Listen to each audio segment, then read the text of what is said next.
explain everything. So, sorry guys, but I'm gonna have to like run back every so often to switch the slide. No worries. Can I do it for you? It's okay, go ahead. Yeah, that's Miss Shelby, that's so nice. You sure you don't want her to do it? Could she see from there? I feel like maybe stand here.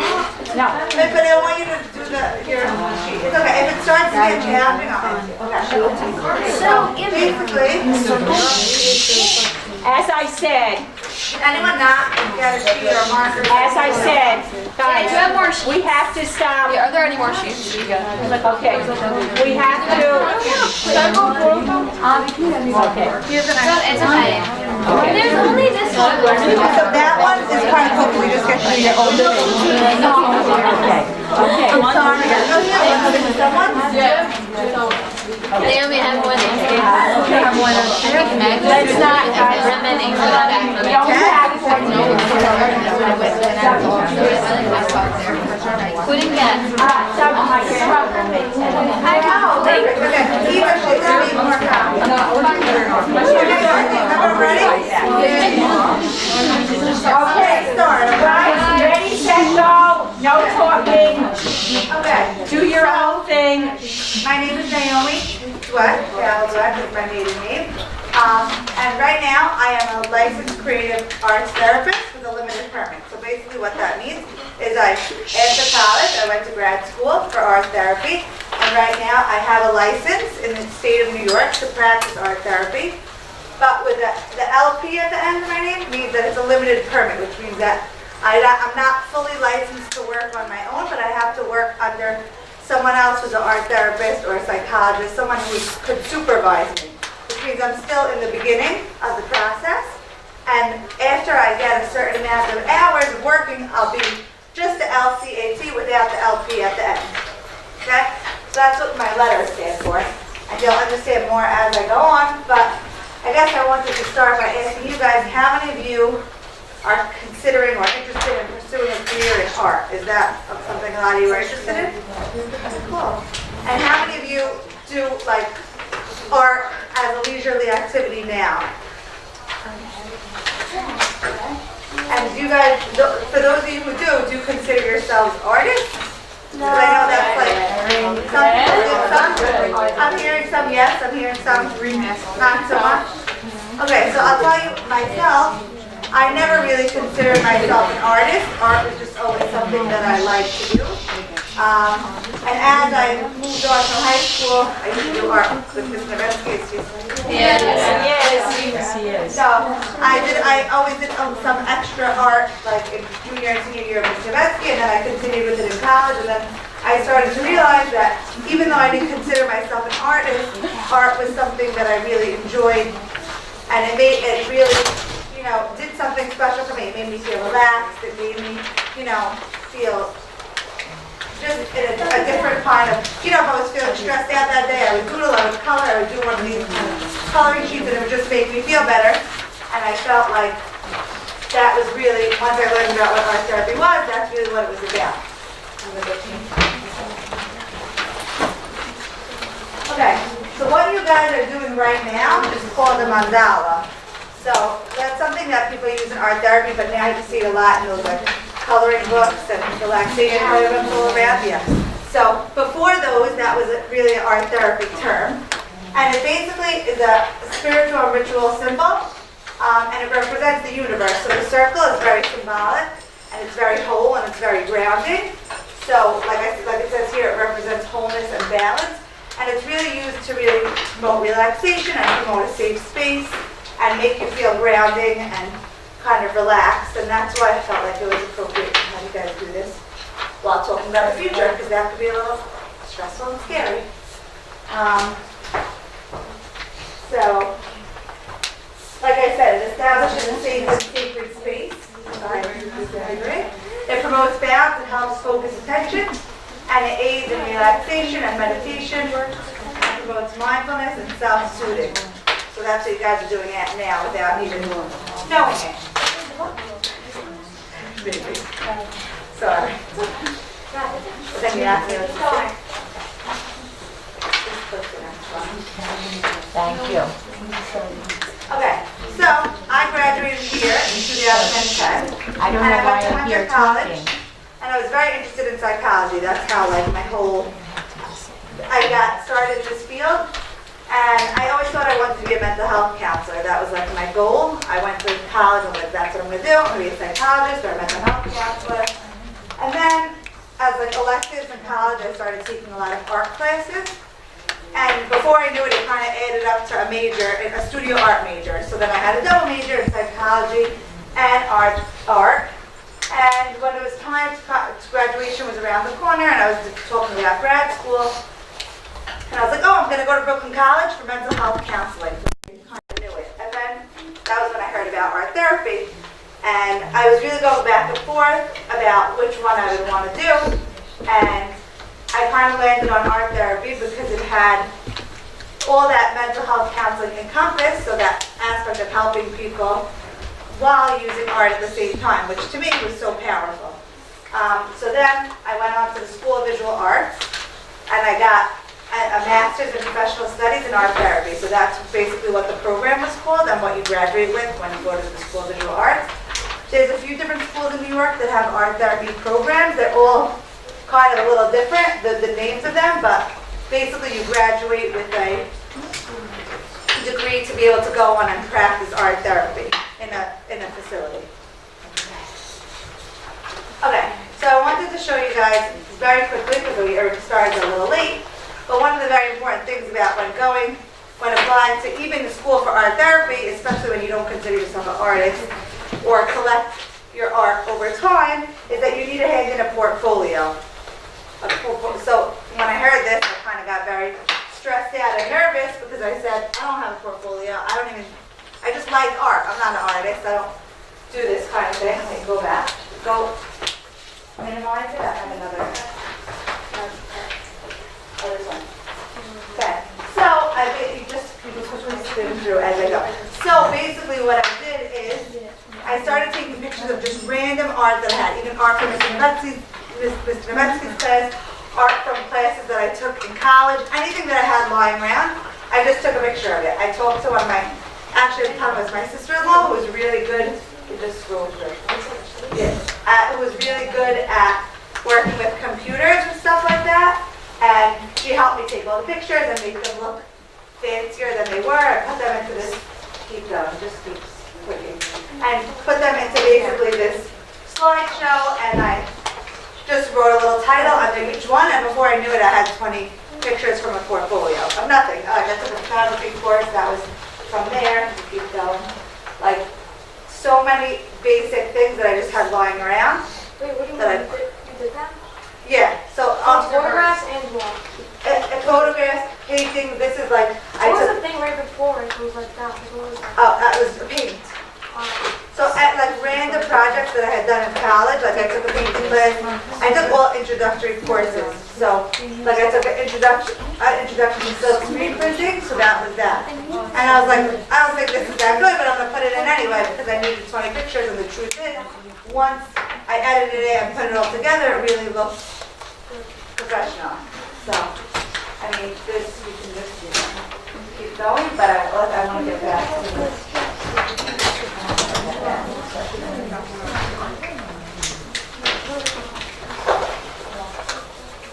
Okay.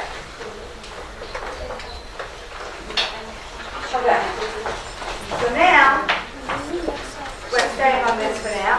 So now the question that I have for you guys is, what is art therapy? What do you guys know about art therapy? Does anybody want to take it back? Like expressing feelings through art. So for example, like this is like I'm hoping they feel so what they're feeling. Like if they draw something or paint or whatever it is, like we talk from that. Yeah, exactly. Anybody else have anything else they want? Relaxation. Yeah, awesome. No, don't worry, it's okay. Like I did it. Like when people are really like having anxiety and For sure. Yeah, those are exactly right. So these are two quotes that I like that I feel like represent. So everyone kind of has a different definition of what art therapy is, and everyone that works in the field really might use it in a different way. But these are two quotes that I felt like represented what art therapy is for me. So art is the creation of forms symbolic of human feelings. So it's a way of expressing emotions, like you guys said. And This is Georgia O'Keeffe, who is an artist, and she said that I found that I could say things with colors and shapes that I couldn't say any other way, things I had no words for. So it's an expression of things that are beyond verbal language. So, like I said, the art materials are used as a nonverbal tool to help individuals express themselves, right? So it's completely nonverbal. You can obviously talk if necessary, but because you're using the art, it creates the space that words aren't necessary. And it could be used with any really population of people. And you pick the materials that you're using according to what you're trying to work on. So you might, with someone who's anxious, it might be very difficult for them to work with paint, which is hard to control. So you might start with using something like pencils or colored pencils and then work towards that, because that might be more challenging for them. So you pick what the materials that you're using based on the need of the person. And the best part of that art therapy, which most people don't know when you hear, I'm going to do art therapy, like, I'm not an artist, I don't know how to draw, I don't know how to color. You don't need to know how. That's the beauty of it. There's no artistic skill necessary. The point is just about expressing yourself. Nothing you can do can be wrong when you're in an art therapy session. Okay, so like I said, after I graduated undergrad, I went to graduate school, and every graduate school the programs are a little bit different. But this is usually what it entails when you want to go to graduate school for art therapy. It's a 2-year program, and usually while you're in school, you'll be going to an internship. And they'll set you up. So for example, I did 1 year an internship at a hospital, and I did another year an internship at a public school. So you're going to get your master's in professional studies, which is the education part that you're getting from going to school. And then you're going to get your 900-hour internship hours, which means as you're working in school for the 2 years, you're going to be going to internships, let's say once a week, twice a week, whatever it is, and you're going to be accumulating hours at your internship also. And that's what you need to graduate to school. And then after you graduate, you basically have to apply to the New York State, once you get a job, to get a license. And that's really a limited permit, technically, right? Like I explained before. And you'll be working under a supervisor in the facility. So the same way you were doing it at your internship, but now you're not in school. Now you're not a student. Now you're a professional, and you're out in the field. And you'll be working as a New York licensed creative arts therapist. And as under a limited permit, you have to get 1,500 client contact hours. So that means you have to work 1,500 hours, and you have to log those hours as you're going through the whole process. And then you submit those to the New York State, and then they give you your license. So that means after you get your license, you're free to work anywhere, and you don't need a supervisor anymore. Okay? Does that make sense? Does anybody have any questions, guys? Cut me off if you have a question. I don't mind. Question? Anybody? No? Okay. Okay, keep going. Yeah. Awesome. So this is a little about the history of art therapy. The first art therapy education program began in the 60s. So, and the American Art Therapy Association, which is like the National Art Therapy Association, began in the early 70s. And then in the 90s, they decided to create, not everyone could be an art therapist, but they created a certification system, so a way for art therapists to become certified. So you have to take a test, and you have to do a few different certain things to get certified, and then you have this national certification. And then in 2001, New York State specifically created their own licensure, meaning that you could become a licensed art therapy in the state of New York. So art therapy is a very new field, and not every state has art therapy. So if you're planning on staying in New York and that's something that you're interested in, that's great. If you're planning on going elsewhere, and art therapy is something you're interested, I would look into that, because every state really has different qualifications. Some states don't have an art therapy license, but you need to become a family counselor, and then you can practice art therapy under that family counseling license. So every state is a little different, but in New York, we're lucky enough to have an art therapy license.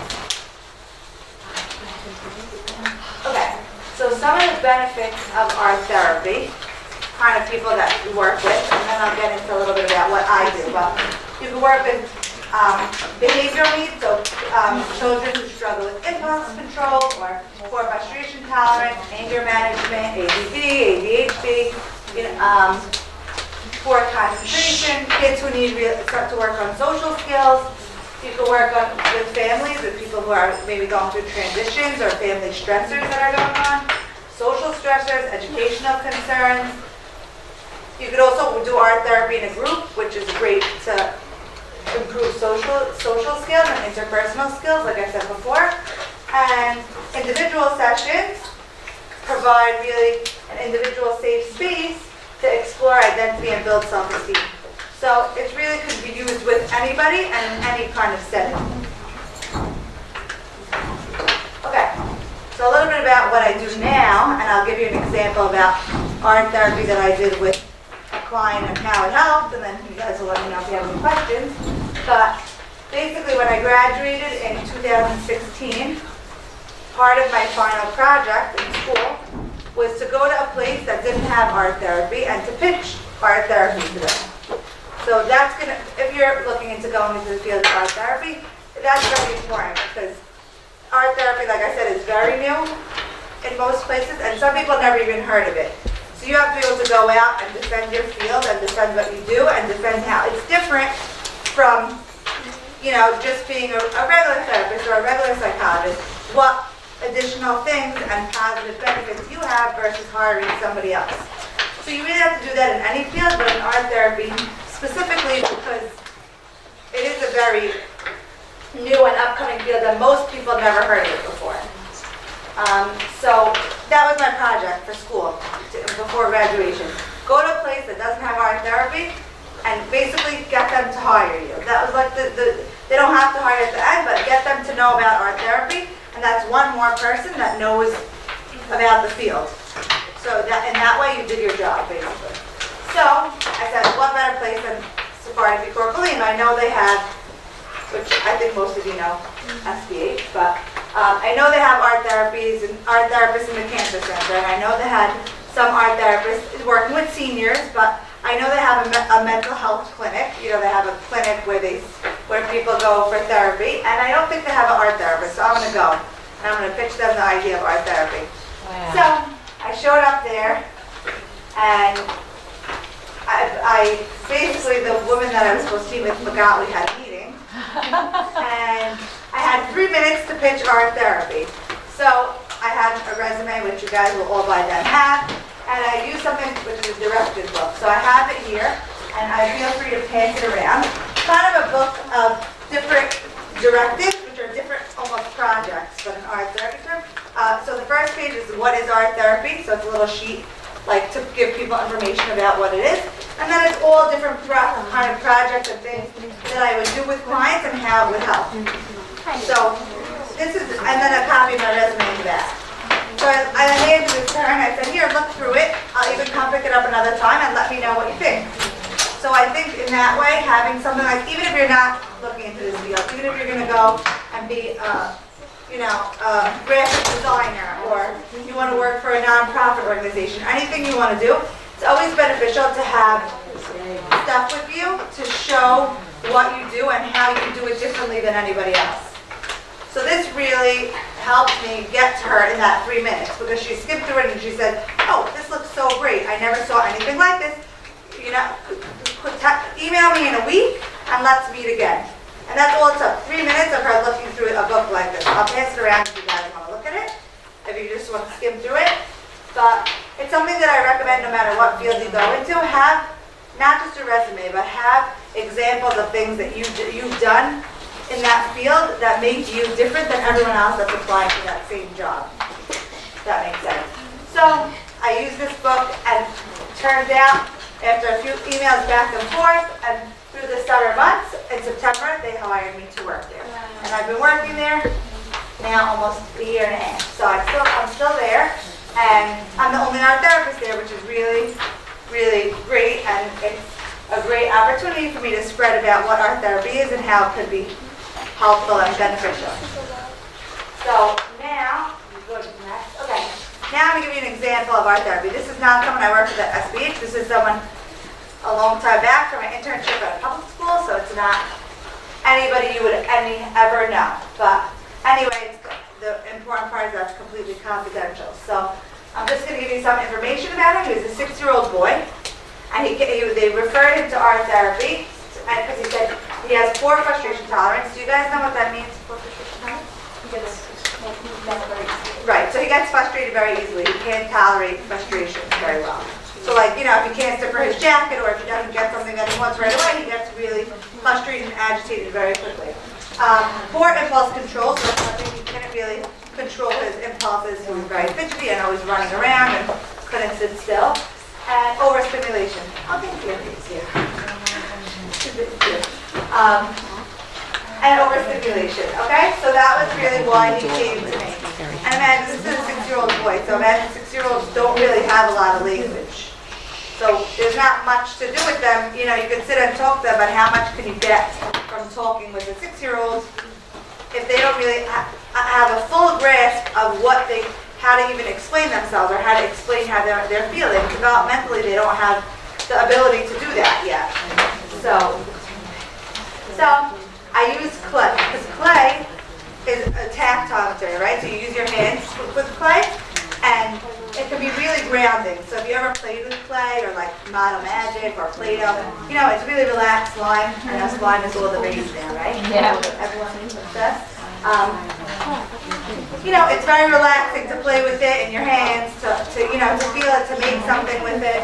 So I used clay with him. And through the clay, he was able to exert all his energy, you know, and like really put all his energy into the clay. And he began developing coping skills to work with his overstimulation. So this helped ground him and keep him, you know, seated and staying and present during the session. And then we started to work on different things. You know, let's say he was getting really frustrated with the clay, wasn't doing what he wanted to do. Or the clay, you know, once it dried, it broke into pieces. You know, that could be really frustrating for a kid.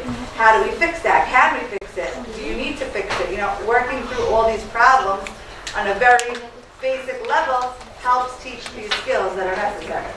So he started to create all these dinosaurs figurines. So remember, this is a 6-year-old boy. And he started to explore problem solving and labeling and identifying feelings. So the dinosaurs just get... You're looking like me lately. The dinosaurs would get angry at each other, and they would, you know, fight each other, and he would have to work through problems by playing with these dinosaurs that he created. So this is some more pictures of dinosaurs, and that one on the end is a little snake. Oh, sorry, you're filming me. Go back one. So like, how would you go about it right after he makes it? Like, what do you start? Like, what questions do you ask? Like, right then, see what's wrong. Right. So you can ask. A lot of times, you don't need to think of a question. I feel the same way sometimes. I'll go into a session with a client and I'll be like, oh no, like even now, and I've been working for a few years. What am I going to say? What am I going to do? How am I going to do this? And a lot of times it's all right there. So especially with a 6-year-old kid, imagine he's sitting there and he's playing with these dinosaurs that he made, and he's like, they're fighting each other, and there's a volcano erupting, and you just have to sit and be with them in the place. Like, oh my God, what's happening? Like, you know, if he's playing with one dinosaur, you come in and be the other dinosaur. Oh my God, I'm going to save you, you know? Or like, I need help, you have to save me. You know, like, just kind of engaging in the play in that way. With him, you know, with everyone's different. Sometimes you might not talk at all, and you might just do art. And that's very hard for you to get used to, especially, I'm still not used to it, and this has been 2 years in an internship and now almost 2 years at a job, and I'm still not used to sometimes having the silence. But it's very important to learn that silence is okay, because that means that the art's doing its job, and the words aren't necessary. So sometimes there might not be anything to say, or you don't know what to say, and sitting in the silence is okay. And if the silence gets uncomfortable, most of the time the other person will say something first. Right? So it's for the matter of you being comfortable with sitting in the silence and using the art and just engaging in the play, especially with the young kids. So it's more about like it's more about expressing how you feel, not even trying to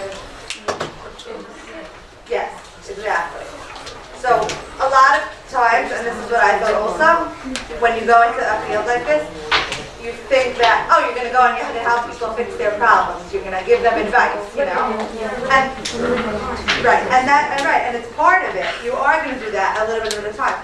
But you're really, what you're doing is you're sitting with them where they're at and you're helping them get to it on their own. So you don't want to just tell them, oh, you know, you can do this and you can do this and you can do this and that'll fix. And then you won't have anxiety anymore.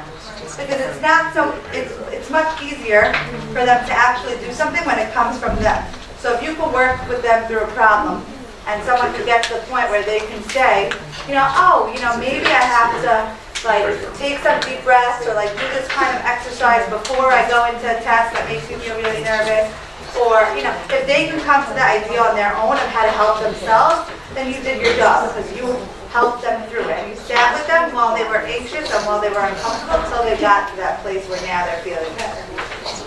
So it's a mix of both, and that's hard because as people, and especially as people in a helping field, we want to just run and give advice and help people.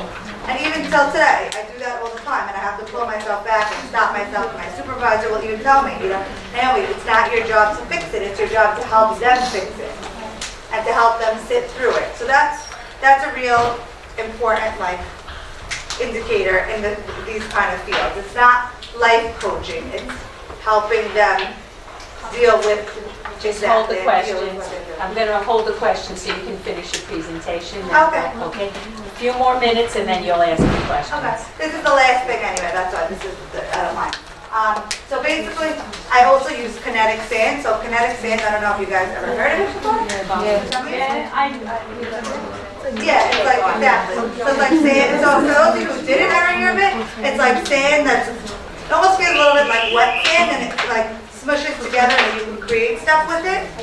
And then it breaks apart slowly. So that was really You're getting a lot of tips. Do you know what kinetic means?